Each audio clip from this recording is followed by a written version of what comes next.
Remote sensing টিউটোরিয়ালে আজকে tutorial 8 দেখব রেডিওমেট্রিক কারেকশন, অ্যাটমসফেরিক কারেকশন এবং এনডিভিআই ক্যালকুলেশনের এই পর্বে আমরা দেখব ডার্ক অবজেক্ট সাবস্ট্রাকশন এই টিউটোরিয়ালটা।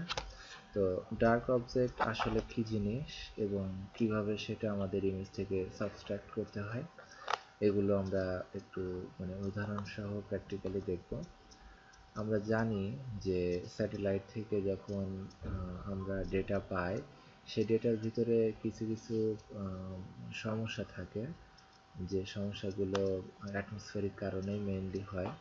কারণ অ্যাটমসফিয়ার এমন একটা ব্যারিয়ার যেখানে বিভিন্ন লেয়ারে বিভিন্ন ধরনের গ্যাস বিদ্যমান, ডাস্ট, তারপরে ফগ, তারপরে ক্লাউড, এই জিনিসগুলো সেখানে থাকে, যার জন্য যখন স্যাটেলাইট ইলেকট্রোম্যাগনেটিক রেগুলো রেডিয়েশনগুলো যখন আর্থ সারফেস থেকে সেটা রেডিয়েশন হয়ে উপরে উঠে যায় রিফ্লেক্ট হয়ে, তখন স্যাটেলাইট যখন ডিটেক্ট করে তখন এই প্রবলেম সহ ডেটাগুলো সে কালেক্ট করলে পরে যে আমাদের কাছে যে ডেটাটা আসে সেই ডেটার ভিতরে অনেক ভুল থাকে। আর ডার্ক অবজেক্ট আমরা যদি বলি তাহলে সেটা হচ্ছে যে আমাদের একটা উদাহরণ সহকারে বলি যে ওয়াটার বডি মনে করি একটা অবজেক্ট। এখন আর্থ থেকে সান থেকে যে রেগুলো আসে তার ভিতরে গ্রিন যে ব্যান্ডটা, ব্লু যে ব্যান্ডটা, সেই ব্যান্ডের যে ইলেকট্রোম্যাগনেটিক রেডিয়েশন সেটা সম্পূর্ণ অ্যাবজর্ব করে নেয়।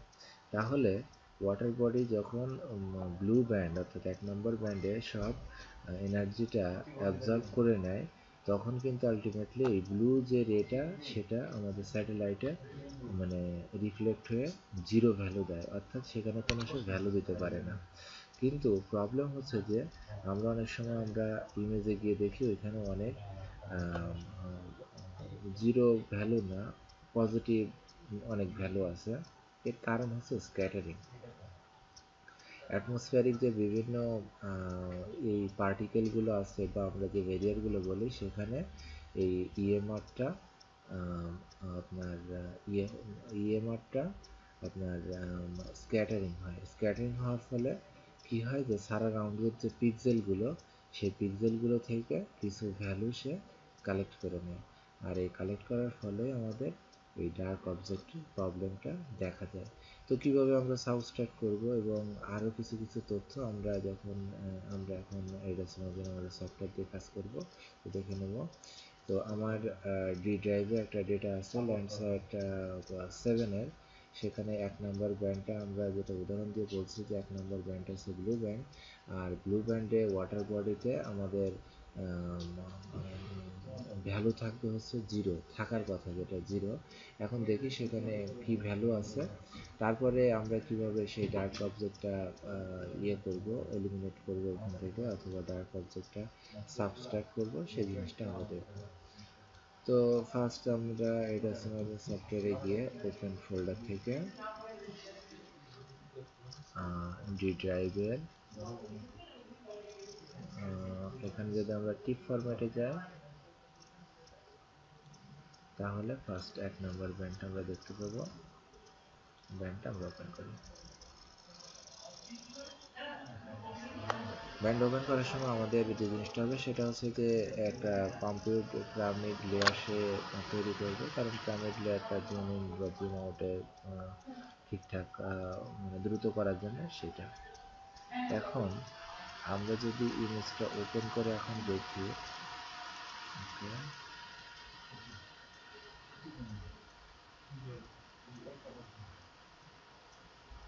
এবং ইনকোয়ারি কার্সারটা যদি এর উপরে রাখে,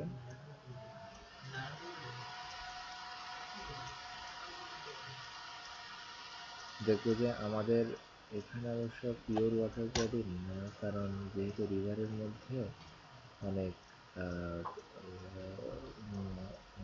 ঘোলা পানি থাকে। যদি পিওর ব্লু হয়, আমাদের সমুদ্রে যেমন এই অংশটা যদি দেখি যে এখানে যে ওয়াটার যদি পিওর ব্লু হয় তাহলে আমাদের যে রিফ্লেকশন ভ্যালুটা সেটা অনেক কম দেবে। ঠিক আছে।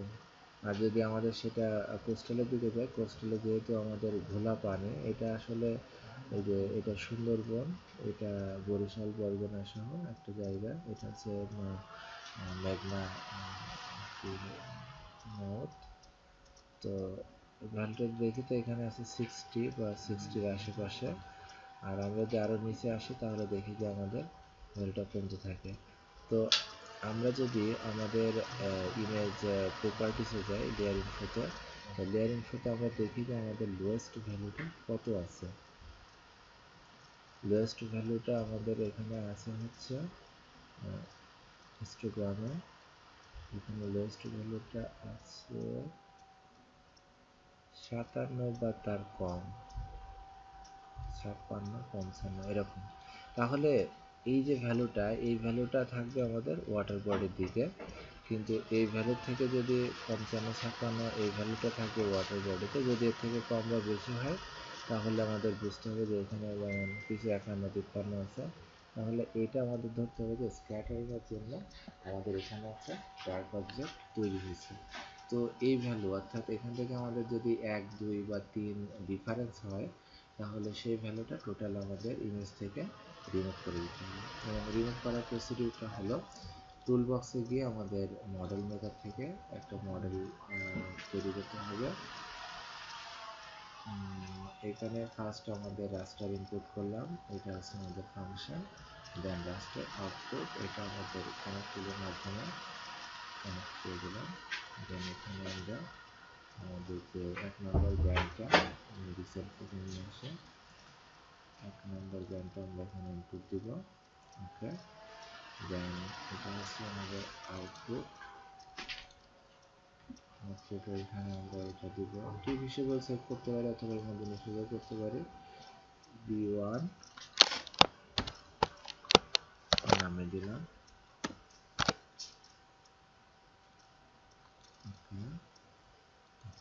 এবার আমাদের মেইন কাজ হচ্ছে ফাংশনাল ডেফিনিশন। তো এখানে আমরা দেখলাম যে আমাদের যে ডার্ক অবজেক্টের ভ্যালু ডিফারেন্স হয়তো 3, 4 বা এরকম, আমাদের কিছু কিছু স্যাম্পল এরিয়া টেস্ট করে দেখতে হবে। আমি ধরলাম যে আমাদের এখানে 3 বা 4 ভ্যালু এখানে কম বেশি হচ্ছে, তো এখানে টোটাল ভ্যালু থেকে আমি 3 অথবা 4 ভ্যালু দিয়ে ওকে দিয়ে দিলাম। মানে এটা হচ্ছে যে আমি যখন ইমেজটা ইনপুট করলাম তখন সে সমস্ত পিক্সেলগুলোকে আইডেন্টিফাই করতেছে, আর -4 মানে প্রতিটা পিক্সেল থেকে সে 4 করে ভ্যালু বিয়োগ করবে। তারপর আমি যদি আমার মডেলটা রান করি তাহলে সে একটা নতুন ইমেজ আমাকে জেনারেট করবে, যে ইমেজে সবগুলো পিক্সেল ভ্যালু মানে 4 করে কমে যাবে। এটা সেভ রাখতে হবে, মিনিমাইজ করতে পারি, নিয়ে গিয়ে আমরা নতুন একটা ব্লক দিব, একটা মাস্টার ব্লক।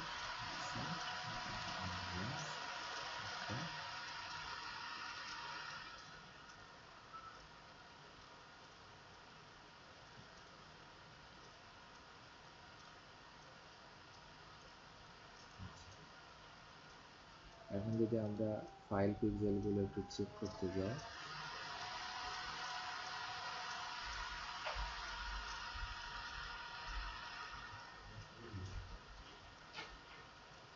তাহলে দেখবো যে আমাদের এখানে আগে যে ভ্যালুটা ছিল তার থেকে কমে গেছে। এখানে আগে ভ্যালু ছিল কত, আমরা এটা লিঙ্ক কার্সর করে তাহলে আরো ভালো বোঝা যাবে। আমাদের এখানে এগুলোকে লিঙ্ক করে নিই, এবার ইনকোয়ারি কার্সর দিলাম, এখানে এই ভ্যালুটা আসে কত 59, একই জায়গাটা এই ভ্যালুটা আসতেছে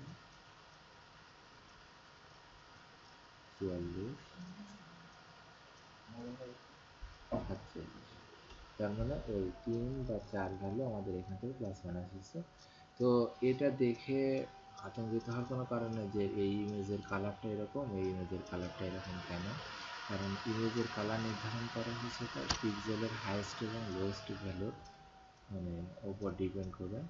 তো এখানে আমাদের যদি এই হিস্টোগ্রামটা আমরা দেখি, হিস্টোগ্রামে যদি এর পিক্সেল ভ্যালুটা যদি আমরা দেখি তাহলে দেখবো যে এর যে হিস্টোগ্রামের যে ডেটাটা সেটা ইকুয়ালি ডিস্ট্রিবিউটেড না, আর এটা যদি আমরা ডেটাটা দেখি তাহলে দেখব যে এর যে হিস্টোগ্রামটা,